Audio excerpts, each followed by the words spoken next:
നമസ്കാരം. പ്രധാന വാർത്തകൾ.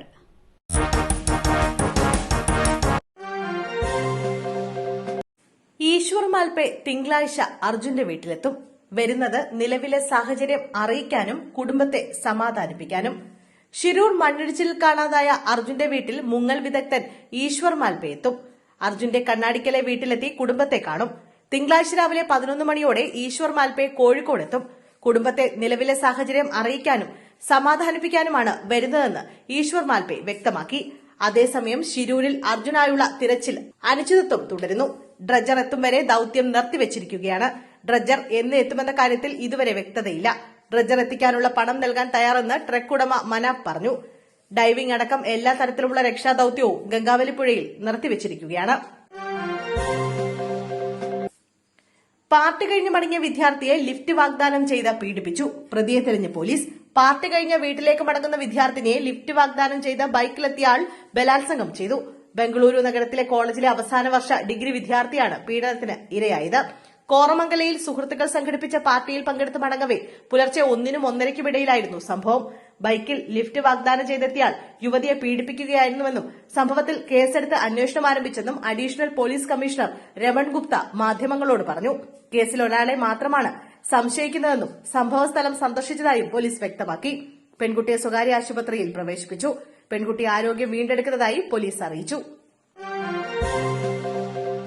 തൃശൂരിൽ നിർത്തിയിട്ട കാറുകളിൽ നിന്ന് കഞ്ചാവ് പിടികൂടി. 2 പേർ അറസ്റ്റിൽ. തൃശൂർ പാലിയക്കര ടോൾ പ്ലാസയ്ക്ക് സമീപം നിർത്തിയിട്ട 2 കാറുകളിൽ നിന്ന് 40 കിലോ കഞ്ചാവ് പിടികൂടി. സംഭവവുമായി ബന്ധപ്പെട്ട് 2 പേരെ പോലീസ് അറസ്റ്റ് ചെയ്തു. പാലക്കാട് മണ്ണൂർ പ്ലാക്കൽ വീട്ടിൽ കൃഷ്ണദാസ്, കടലക്കുറിശി പുത്തൻപുര വീട്ടിൽ കൃഷ്ണപ്രസാദ് എന്നിവരാണ് അറസ്റ്റിലായത്. രഹസ്യ വിവരത്തെ തുടർന്ന് നടത്തിയ പരിശോധനയിലാണ് കഞ്ചാവ് പിടികൂടിയത്. ചാലക്കുടി ഡിവൈഎസ്പി സ്ക്വാഡും തൃശൂർ റൂറൽ ഡാൻസ് ഓഫ് ടീമും പുതുക്കാട് പോലീസും സംയുക്തമായാണ് പരിശോധന നടത്തിയത്. 2 കാറുകളും പോലീസ് കസ്റ്റഡിയിലെടുത്തു. ഒറീസയിൽ നിന്ന് ലോറിയിൽ കൊണ്ടുവന്ന കഞ്ചാവ് അവിനാശിയിൽ വെച്ച് വാങ്ങിയ ശേഷം 2 കാറുകളിലായി കേരളത്തിലേക്ക് കടത്തുകയായിരുന്നു. പ്രതികളിൽ ഒരാളായ കൃഷ്ണദാസ് 2 കൊലപാതക കേസുകളിൽ പ്രതിയാണ്. 2023-ൽ 15 കിലോ കഞ്ചാവുമായി ഇയാളെ പോലീസ് പിടികൂടിയിട്ടുണ്ട്. ഹൈക്കോടതി മുൻ acting chief justice VP. Mohankumar അന്തരിച്ചു. കേരള ഹൈക്കോടതി മുൻ ആക്ടിംഗ് ചീഫ് ജസ്റ്റിസും കേരള സംസ്ഥാന മനുഷ്യാവകാശ കമ്മീഷൻ മുൻ ആക്ടിംഗ് ചെയർപേഴ്സണുമായ ജസ്റ്റിസ് വി.പി. മോഹൻകുമാർ അന്തരിച്ചു. ഇന്ന് വൈകിട്ട് 5-ന് എറണാകുളത്തായിരുന്നു അന്ത്യം. എറണാകുളം പനമ്പള്ളി നഗർ 250 സഞ്ജയിലായിരുന്നു താമസം. കല്ലുവാതുക്കൽ മദ്യദുരന്ത അന്വേഷണ കമ്മീഷനായി പ്രവർത്തിച്ചിട്ടുണ്ട്. ദീർഘകാലം കർണാടക ഹൈക്കോടതിയിൽ ജഡ്ജിയായിരുന്നു. 2002-ൽ കേരള ഹൈക്കോടതിയിൽ ആക്ടിംഗ് ചീഫ് ജസ്റ്റിസായി പ്രവർത്തിക്കവെയാണ് വിരമിക്കുന്നത്. കേരള ഹൈക്കോടതിയിൽ അഭിഭാഷകനായ ജയേഷ് മോഹൻകുമാറാണ് മകൻ. സംസ്കാരം നാളെ വൈകിട്ട് 3 മണിക്ക് രവിപുരം ശ്മശാനത്തിൽ. പാർട്ടി ഫണ്ട് തിരിമറി. പി.കെ. ശശിയെ എല്ലാ സ്ഥാനത്തു നിന്നും നീക്കി. മണ്ണാർക്കാട് ഏരിയ കമ്മിറ്റി പിരിച്ചുവിട്ടു. പാർട്ടി ഫണ്ട് തിരിമറി കേസിൽ മുൻ എംഎൽഎയും കെ.ടി.ഡി.സി ചെയർമാനുമായ പി.കെ. ശശിക്കെതിരെ സിപിഎം നടപടി. പി.കെ. ശശിയെ പാർട്ടിയുടെ തെരഞ്ഞെടുക്കപ്പെട്ട എല്ലാ സ്ഥാനങ്ങളിൽ നിന്നും നീക്കി. മണ്ണാർക്കാട് ഏരിയ കമ്മിറ്റി പിരിച്ചുവിട്ടു. പാലക്കാട്ട് ശക്തനായ നേതാവിനെതിരെ നടപടിയെടുത്ത് എം.വി. ഗോവിന്ദൻ പങ്കെടുത്ത ജില്ലാ സെക്രട്ടേറിയറ്റ് യോഗത്തിലാണ്.